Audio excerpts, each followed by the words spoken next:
what is art? And it's not an answerable question.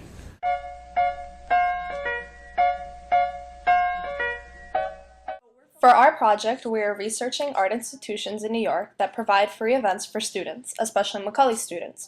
The three institutions we're focusing on are the New York Public Library, which embodies the art of literature in New York City, the Metropolitan Museum of Art, which encompasses the visual arts, and Juilliard Jazz and the National Jazz Museum in Harlem for the auditory art of jazz.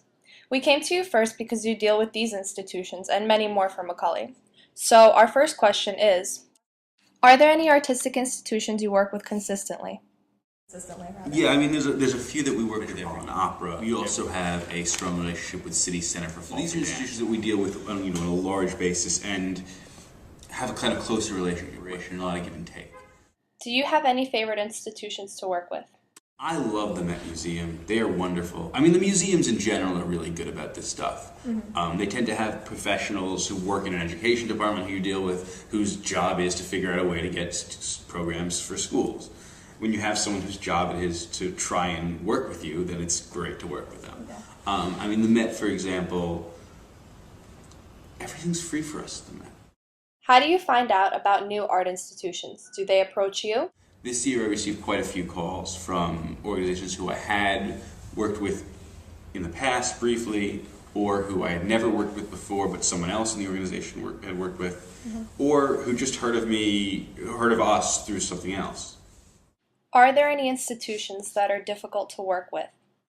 I've enjoyed working with the Met Opera, as difficult as that is. Wish I had a better relationship with it. It doesn't exist largely, but with Broadway companies. We started with one of Michael's favorite institutions, the Metropolitan Museum of Art. I mean, that's the Met for every institution. It's on every, from the things they have in the building to the way they conduct themselves as an institution. Yeah, I mean, they're first class. The Metropolitan Museum of Art is one of the world's most celebrated museums of the fine arts. Founded in 1870 by an amalgamation of American citizens, the museum has come to contain more than 2 million pieces. The founders' goal in beginning the museum was to bring art and art education to the Americans.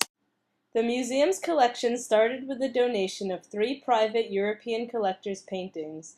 Growing slowly through multiple small additions at first, the museum boomed in the 20th century.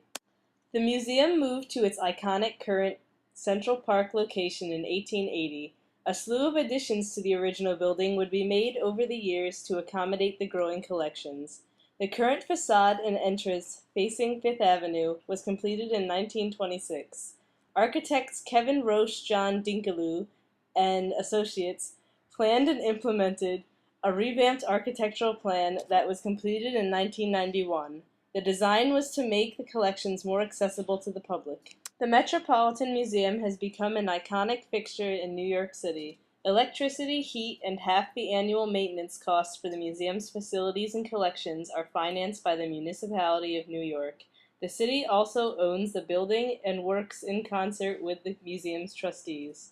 Overall, 15% of the museum's income comes from New York City funding. The New York State Council on the Arts also provides an annual grant towards basic operation costs.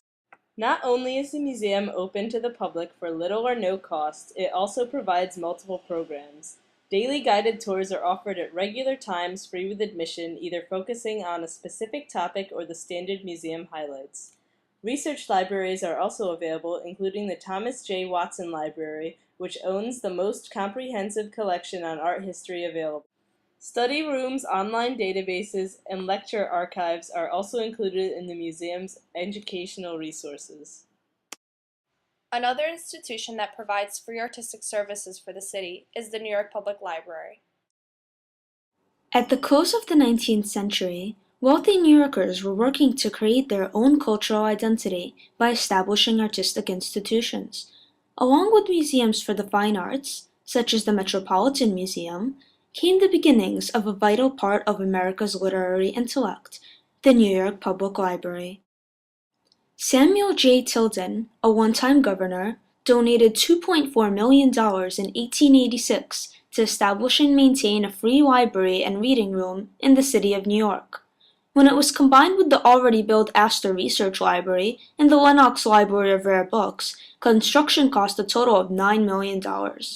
Today, the New York Public Library is made up of 87 neighborhood branches, which have a growing total of 6.6 million items, 4 world-class research libraries, 4 central libraries, the New York Public Library Digital Gallery, and the Andrew High School Braille and Talking Book Library for the blind and handicapped.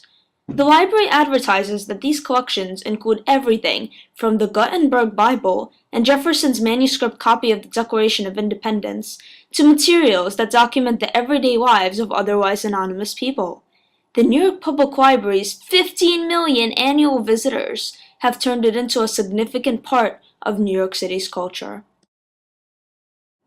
The NYPL's research libraries include the Stephen A. Schwarzman Building, the New York Public Library for the Performing Arts, the Schomburg Center for Research in Black Culture, and the Science, Industry, and Business Library, or SIBL. The Schwarzman Building, which is the main research branch, houses 15 million humanities-related works, including ancient scrolls, contemporary novels, and even baseball cards. The Performing Arts Library, which owns one of the largest sets of dance materials in the world, has hugely influenced performers and shows throughout the 20th century. Its innovative video documentations have shaped New York City dance and theater into what they are today. SIBL's 16,000 square feet of 1.2 million volumes and information centers have become a breeding ground for New York's scientific and industrial research. The internationally acclaimed Schomburg Center preserves artifacts of African culture, collects Negro literature, and sponsors Harlem research programs. Together, along with the rest of the NYPL, the research libraries sponsor lectures, films, book signings, children's programs, and much more. Free classes, such as the Introduction to Trademarks and Finding the Statistics You Need, at SIBL, and Resume Lab, and Computer Maintenance at neighborhood branches work to further enrich New York City's intellect. The NYPL's mission is to inspire lifelong learning, advance knowledge, and strengthen our communities. It has become an important enough part of our culture to appear in films, such as The Day After Tomorrow, Ghostbusters, and Sex and the City, television shows, such as Arthur and Seinfeld, novels, such as The Writing on the Wall and Heir to the Glimmering World, and even poems by E.B. White and Richard Eberhard.